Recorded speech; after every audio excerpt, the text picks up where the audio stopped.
Before you choose a single piece of furniture, ask yourself, how do I want to feel in this space?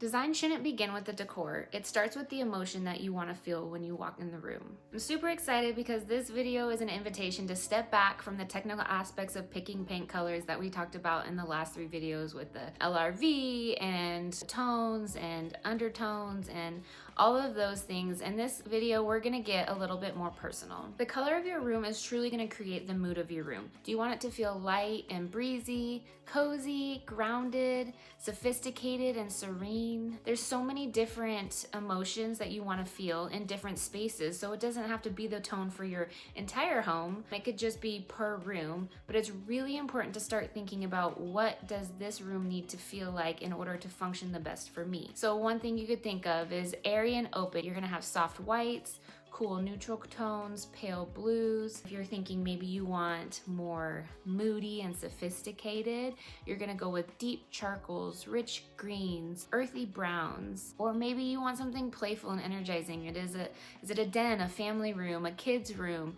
Go with bold colors, warm tones, more contrast, and then you can have the opposite side where you just need calm and peaceful. Maybe this is your living room, your bedroom, a library, something where is kind of your prayer space. So you're gonna go for more muted greens, soft taupey colors, dusty roses. Just think really kind of like soft muted tones. And you could really go through the spectrum. It can be blues as well if that's what's calming and peaceful to you. Just make sure that the tones are more muted and not vibrant. The wall color is really the first feeling that people are gonna feel when they walk into your space. It evokes emotion. Let's talk a little bit about why wall color is the foundation of this space. The wall color is the backdrop that everything else layers on top of. Again, think through, okay, when I walk into this room, how do I want to feel? Then you can narrow down to some certain colors based on that emotion that you want to feel or that want other people to feel maybe. And then you pick your paint color, put it on the walls, and then you layer everything else around that. All of your finish work, all, lighting, or if it's a kitchen, or a bathroom, if you have tile and things like that. And then maybe it's a living room or a bedroom and you're layering furniture on top of it. You're gonna pick your rug and you wanna make sure that it works with the wall color that you have in the room. And then you can pull other colors from the rug to layer in your pillows and your furniture and your decor. And it really is the wall color that is going to set the tone for the entire space. Now there is an exception to this that I will say really quick, and that exception is sometimes you find a piece for a room. So like, I'll just use an example for me.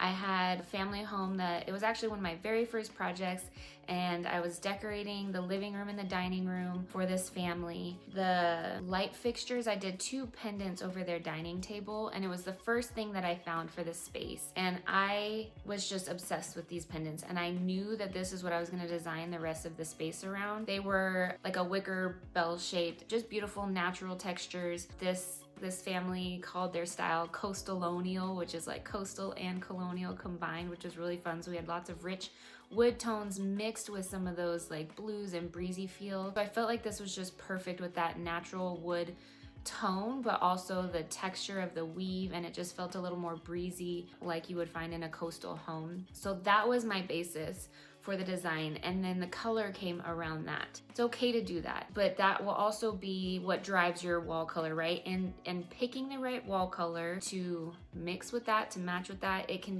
be a contrast or a complementary, but going with that, whatever that one item is. Often for me, it's the rugs in a space. I might find the perfect rug for a living room, and then I kind of do the color palette around that. That is absolutely okay. The key here to remember is that because your walls are your largest surface area in your space, that includes your ceilings, that's the color that's gonna take up the most space, that your eyes are gonna see the most. And so whatever feeling it is that you wanna have, it's super important that your wall color goes with that. And just choosing a white isn't the answer. It's not the answer. And I will say this over and over again, because obviously I have white walls. I am not opposed to white, but my white walls are very brown and creamy and warm and rich. And so they pair really well with all the warm wood tones that I chose for the rest of my house. and that was extremely intentional. Again, that's the one exception. Think of your home as a symphony, right? And your wall color is the key that the symphony is being played in. It's just so important that it's on key, right? So I talked about this a little bit earlier, but I'm gonna talk about it again, and that's the texture and layering that comes after picking your paint color. And it's really important, even if you, like I said earlier, find a piece that you kind of end up picking your paint color around or designing off of, the paint is gonna go up first. Like your drywall goes up and then your paint goes in. Sometimes you have your flooring and stuff like that done first, but before you start decorating or bringing in furniture, your walls are going to be painted. So it's just super important, again, that your wall color really goes with it, whatever plan you have for your space, and please have a plan. That's kind of the whole reason I really wanted to start this channel to begin with, is to just encourage people how important intentional design is. I love to do luxury spaces. It's no secret that I tend to be in the mid-upper ranges for renovations that I work on and design personally, but that doesn't mean that it has to be an expensive renovation in order to have intentional design for your home. All you have to do is really sit down and think through what it is that you want this space to do for you, and that includes how you want to feel in it, how it needs to function for you. Is it multifunctional? Anyways, I'll do another video I think on that because it's just super important. I'll probably do multiple videos on that. Just knowing ahead of time how you want your room to feel and what function you want it to have will help you with the layering aspect and really driving home those key elements in your space. So wall color goes on first, then you're gonna bring in your rug and your furnishings. If it's, we're just gonna use a living room as an example, pull out your tones from your rug, and then that's what you do with your furnishing, your pillows, your decor. Are we doing a lot of wood tones and different wood textures? Are we doing more metals? Do we want it to feel really industrial and modern? And all of that is great. It's just making sure that you're picking something and then sticking with it throughout the house. There are ways to make spaces eclectic and fun, but I would encourage anybody that is unsure of how to do that or feeling very hesitant with design in general, don't go that route. It's harder and a lot more nuance to it. If you have that innate ability to do that, then great, go for it. But otherwise, just find what that feeling is. Find a design style that goes with that feeling. These days, it's so easy. You can use ChatGPT or Google or Pinterest and just type in those things like, I want blue paint tones that are more calm and breezy. I love a coastal style. Or you could say, I love these blue tones, like pick specific colors from Sherwin-Williams. Put that into Pinterest and say, give me design styles that fit this, or ChatGPT. Give me design styles that work well with this tone.